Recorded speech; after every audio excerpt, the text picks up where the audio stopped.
Hello friends, आज हम बात करेंगे डेंगू फीवर के बारे में। मतलब कि डेंगू बुखार के बारे में।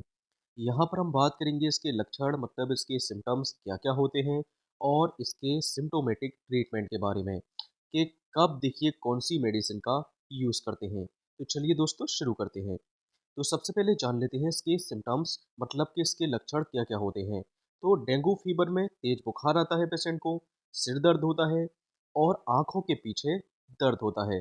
आंखों के पीछे मतलब कि रेट्रो ऑर्बिटल पेन देखने को मिलता है। इसके अलावा यहाँ पर बॉडी पेन मतलब कि बदन दर्द, जॉइंट्स पेन जोड़ों में दर्द और स्किन पर रेड कलर के देखिए चकत्ते बन जाते हैं। तो यहाँ पर देखिए स्किन पर रेड कलर के आपको चकत्ते देखने को मिलेंगे।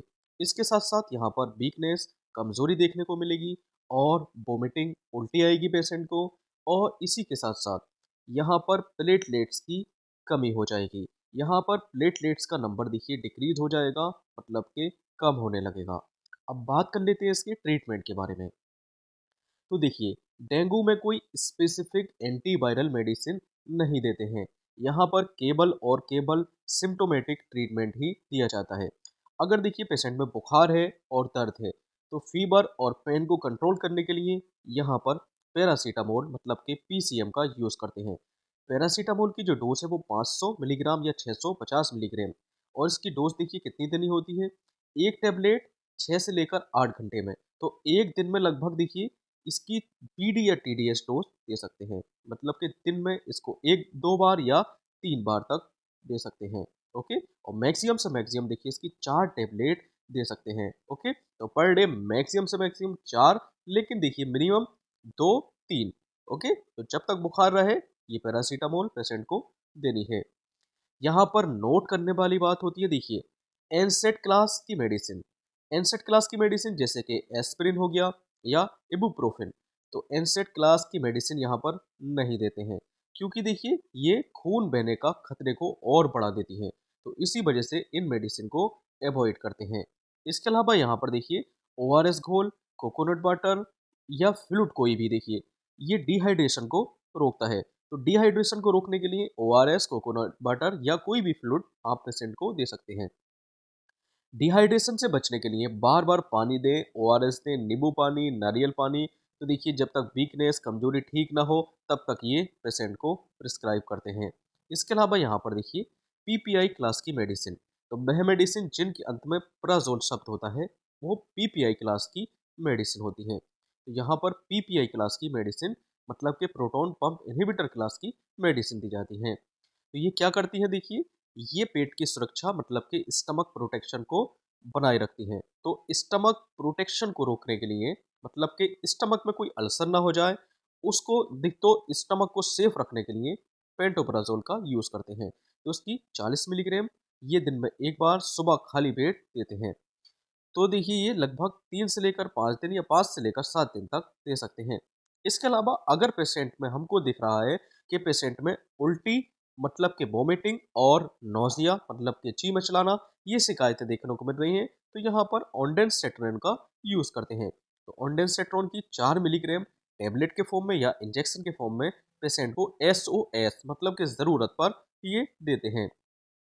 दिन में ये 2 बार और लगभग 3 से लेकर 4 दिन या 2 से लेकर 3 दिन। तो जब भी ज़रूरत पड़े मतलब कि जब भी फील हो पेशेंट को कि भाई उल्टी आ रही है या नौसिया हो रहा है, तब ये टैबलेट या इंजेक्शन दे सकते हैं। इसके अलावा देखिए फास्ट रिकवरी के लिए पेशेंट को multivitamin, vitamin B complex, folic acid या जिंक टैबलेट ये रिकवरी के लिए पेशेंट को दे सकते हैं। तो एक टैबलेट दिन में एक बार मतलब कि वंस अ डे और 10 से लेकर 15 दिन तक ये दे सकते हैं। देखिए, अगर पेशेंट की प्लेटलेट्स गिर रही हैं मतलब कि प्लेटलेट्स डिक्रीज हो रही हैं, तब क्या करना चाहिए। अगर देखिए हमको एक्टिव कब होना है, अगर 20,000 पर क्यूबिक या एक्टिव ब्लीडिंग देखने को मिले पेशेंट में, मतलब कि पेशेंट की नाक से खून है या देखिए ओरल कैविटी मुंह से अगर खून आ रहा है, तब हमें एक्टिव होने की ज़रूरत है। तो एक्टिव ब्लीडिंग मतलब कि लगभग लगभग ये मान लें कि 10,000 या 15,000 या 12,000 इसके अराउंड अगर प्लेटलेट्स हैं, तब हमको एक्टिव होना है। मतलब कि ये सीरियस केस है। ओके, तो देखिए अगर 20,000 से कम प्लेटलेट्स हैं, तो हमको यहाँ पर प्लेटलेट ट्रांसफ्यूजन की ज़रूरत हो सकती है। तो यहाँ पर प्लेटलेट्स ट्रांसफ्यूज़न करना अनिवार्य हो जाता है। तो देखिए प्लेटलेट्स काउंट बहुत ज़्यादा गिरता है तो ये एक सीरियस मामला होता है। इसमें ऑब्जर्वेशन की बहुत ज़्यादा ज़रूरत होती है। इसमें रोज़ के रोज़ पेशेंट की प्लेटलेट काउंट चेक करते हैं और देखिए देखते हैं कि भाई पेशेंट में कोई ब्लीडिंग तो नहीं हो रही है, और इस केस में पेशेंट को आईसीयू में लिया जाता है, एडमिट करने की ज़रूरत है। यहाँ पर आईवी फ्लूइड जैसे कि डीएनएस, एनएस ये धीरे-धीरे देते हैं।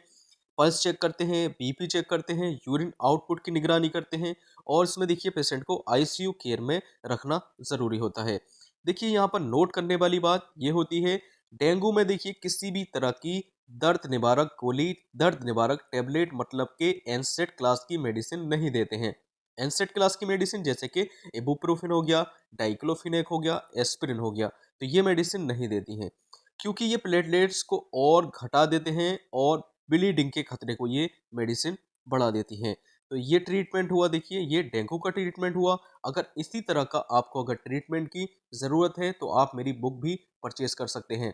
मेरी बुक में आपको इसी तरह की मेडिसिन के बारे में जानकारी, डिजीज़ के बारे में जानकारी, इंजेक्शन, टैबलेट, कैप्सूल्स के बारे में जानकारी, कौन सी मेडिसिन कब यूज़ होती है, कितनी डोज देनी होती है, ईसीजी के बारे में, अल्ट्रासाउंड के बारे में, और कब कौन सा टेस्ट कराना चाहिए, इसी के बारे में आपको सब जानकारी मिल जाएगी। Okay, thank you.